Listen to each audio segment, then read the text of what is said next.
नमस्कार सम्पूर्णलाई दिपेन भ्यू च्यानलमा तपाईहरुले स्वागत छ। स्टार्टिङ अर्थात थम्बनेलमा तपाईहरुले हेरिसक्नु भएको छ भिडियो के को बारे भन्दै छ भनेर। भिडियो हेर्नुभन्दा पहिले एउटा सानो रिक्वेस्ट गर्छु, च्यानलले सब्स्क्राइब गर्नु भएको छैन आजसम्म सब्स्क्राइब गर्नुभएको छैन दिपेन भ्यू च्यानल सब्स्क्राइब गर्नुलाई साथै बेल घण्टीले क्लिक गर्नु ताकि हामीले अपडेट गरेको यस्तै भिडियो तपाईहरुले नछुटाई हेर्न सक्नुहुन्छ। भिडियो ढिला नगरी भिडियोको मेन टपिकतिर जाम।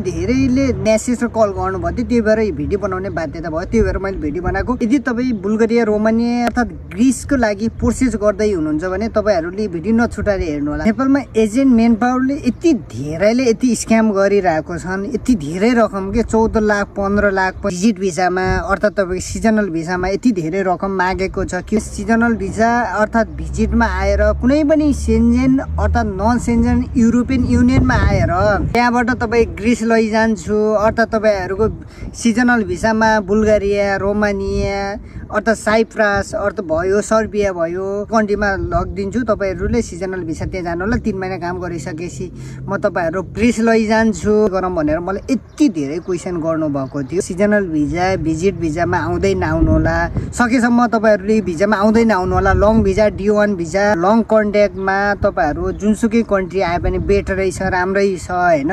तपाई ग्रिसै आउनु पर्छ भन्ने हैन, बुल्गेरिया नै आउनु पर्छ भन्ने हैन, अरु कन्ट्री पनि तपाई जान सक्नुहुन्छ। सेन्जेन नन सेन्जेन पनि जान सक्नुहुन्छ, एक राम्रै छ, कमाइरहेको छन्। ग्रिस रोमानिया बुल्गेरिया नै जान्छु भनेर भिजिटमै जान्छु अर्थात त्यो भिजिट गइसकेपछि म ग्रिस जान्छु अर्थात म स्पेन जान्छु अर्थात पोर्चुगल जान्छु अर्थात पोल्यान्ड जान्छु भिजिटमा गइसके त्यहाँबाट इजी छ, सेन्जेन छिरिसकेपछि एकदम इजी छ भनेर त्यो तपाईहरु माइन्ड मेकअप नगर्नु होला हैन। किनभने एकदम गाह्रो छ, अरु कन्ट्री जान पनि गाह्रो हुन्छ, पैसा पनि धेरै लाग्छ। एजेन्ट मेडलहरुले जे पनि भन्छ के तपाईहरुलाई उडाउनको लागि। यहाँ जब उले भिजिटमा सर्बिया धेरैले मलाई क्वेशन पनि गर्नु थियो।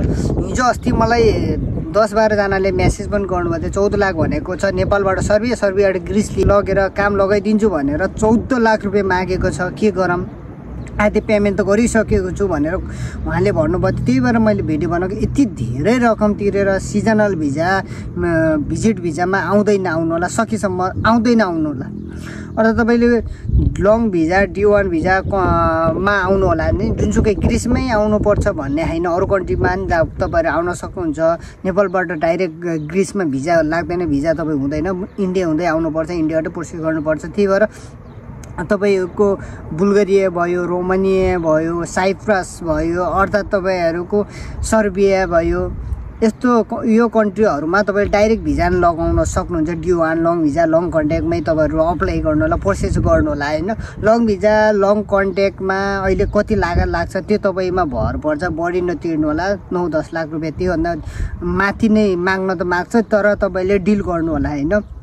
भिजिटमा तपाईले 13-14 लाख तिर्नु भन्दा तपाईले डाइरेक्ट पोर्चुगल D1 भिजा नि जान सक्नुहुन्छ, कार्ड बन्छ हैन। नभए डाइरेक्ट तपाईले ग्रिस आउन सक्नुहुन्छ। D1 भिजामा यदि तपाई ग्रिस आउनु भयो भने D1 वर्किङ भिजामा ग्रिस आउनु भयो भने तपाईको कार्ड बन्छ। अर्थात तपाई सिजनल भिजा अर्थात भिजिट भिसामा सर्बिया आउनुभयो बुल्गेरिया आउनुभयो रोमानिया आउनुभयो त्यहाँबाट एजेन्टले ग्रिस लैजान्छु काम लगाइदिन्छु भनेर काम लगाउँछ, तर यत्रो धेरै रकम तिरेर आउनुहुन्छ, आइसकेपछि इलिगल हुनुहुन्छ। इलिगल भइसकेपछि एकदम गाह्रो हुन्छ, भने जस्तो हुँदैन।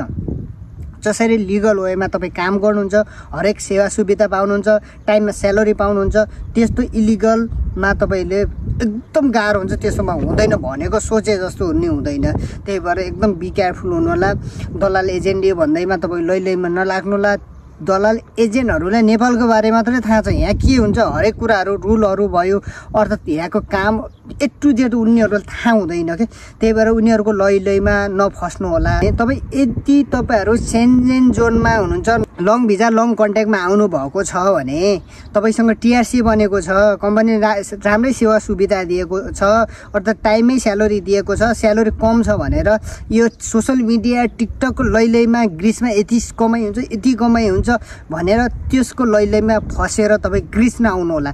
यदि बुल्गेरिया रोमानिया सर्बिया साइप्रसहरुमा तपाईहरुको लिगल वे छ, लिगल वे हुनुहुन्छ, टिआरसी कार्ड छ, स्यालेरी राम्रो छ, ठिकै छ स्यालेरी, तर तपाईँहरूको कम्पनीले भने जस्तो सेवा सुविधा दिएको छ भने त्यो कन्ट्री छोडेर तपाईँहरू ग्रिस आउँदै नआउनु। यदि आउनु भयो भने तपाईँहरू ग्रिसमा इलिगल हुनुहुन्छ।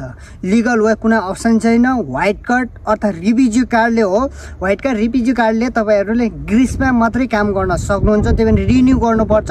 यदि रिजेक्ट भयो भने नेपाल डिपोर्ट हुने चान्स धेरै हुन्छ। अर्को कुरा लय लगाएर तपाईँहरूले फेरि व्हाइट कार्ड गर्नुपर्ने हुन्छ। त्यही भएर त्यो व्हाइट कार्डले अरू कन्ट्रीमा जान नि पोसिबल छैन, अर्थात् तपाईँ नेपाल गएर फेरि ग्रिसमा आउन नि त्यो पोसिबल छैन।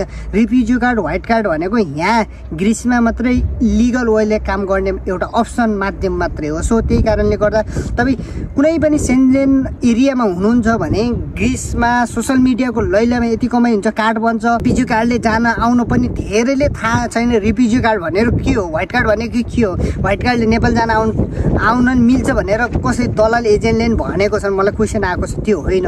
त्यो दलाल एजेन्टहरूको लैलैमा नफस्नु होला। तपाईँ यदि ग्रिसमा आइसक्नु भएको छ, भोगिसक्नु भयो होला। यदि तपाईँहरू रोमानिया, बुल्गेरिया, सेन्जेन कन्ट्रीमा हुनुहुन्छ, तपाईँको टिआरसी छ, स्यालेरी कम छ भने त्यतै स्टे गर्नु होला। पछि राम्रो हुँदै जान्छ। त्यही भएर ग्रिसमा आउनु भयो भने इलिगल हुनुहुन्छ होइन, तपाईँ इलिगल हुनुहुन्छ, कार्ड बन्दैन।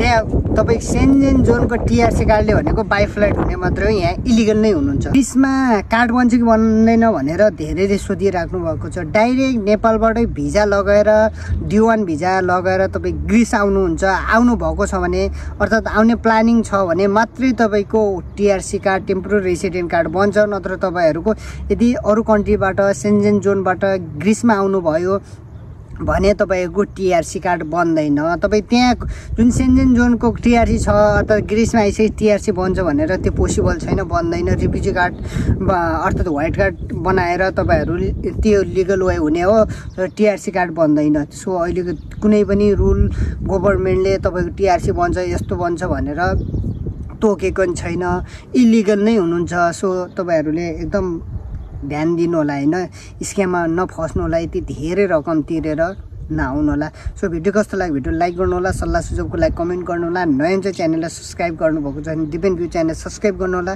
साथै बेल घन्टीले क्लिक गर्नु।